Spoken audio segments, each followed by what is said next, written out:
Hello, clever people, and welcome to my review for Gloria Bell. So Gloria Bell is a movie about a woman, an older woman, who is in her late 50s, early 60s, and she's experiencing a difficult time in her life. There's a man who has entered her life after she has been divorced for 12 years, and it's about her story, and as you follow her through all of the things that happened during this period in her life. The film is very much a slice of life type story. It's just a couple months in a person's life, a particularly hard couple of months, but it's just a couple of months in a person's life. And I was excited for this movie because I thought that the trailers looked pretty good, and it seemed like one of those independent, small movies that was coming out during the beginning of the year. And, another example of that was earlier this year we had Arctic come out, which was a great example of that. There are some really good movies that have come from smaller, independent films coming at the beginning of the year that don't have the pressure of award season on them,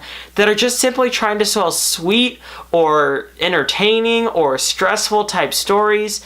And in Gloria Bell's case, it's all three: entertaining, sweet, and stressful. I must say, I didn't like Gloria Bell as much as I wanted to, or as much as I was expecting to. It's a problematic movie, mostly because it had a hard time grabbing me and holding my attention. And you could use the excuse that it's about a middle-aged woman in the later part of her life.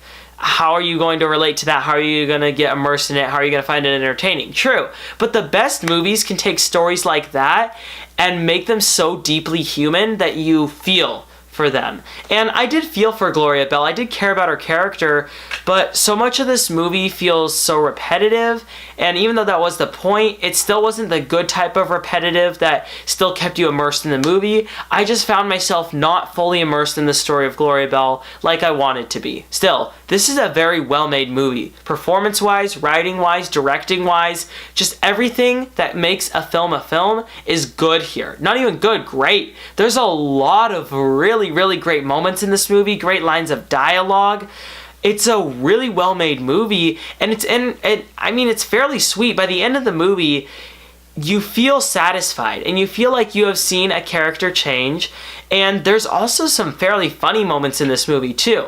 The comedy wasn't as much in it as I was expecting it to be. I was expecting more comedy to be there, but the little bits of comedy that they put in there, it's the type of comedy that does not distract from the main story. And that's a worry with these type of dramedy movies that are more dramatic, that the comedy can sometimes completely take you out of the story. That wasn't a problem here. The comedy fit the story. It's not like they went out of their way to tell jokes. They told jokes when they fit, and I very much liked that. So in the end, Gloria Bell isn't a great movie. It is very much an independent movie at the beginning quarter of the year that isn't focused on winning awards, nothing like that. It's focused on entertaining, and it does its job. Doesn't do it super well, doesn't do it memorably, but it does do its job. I will give Gloria Bell a 7 out of 10.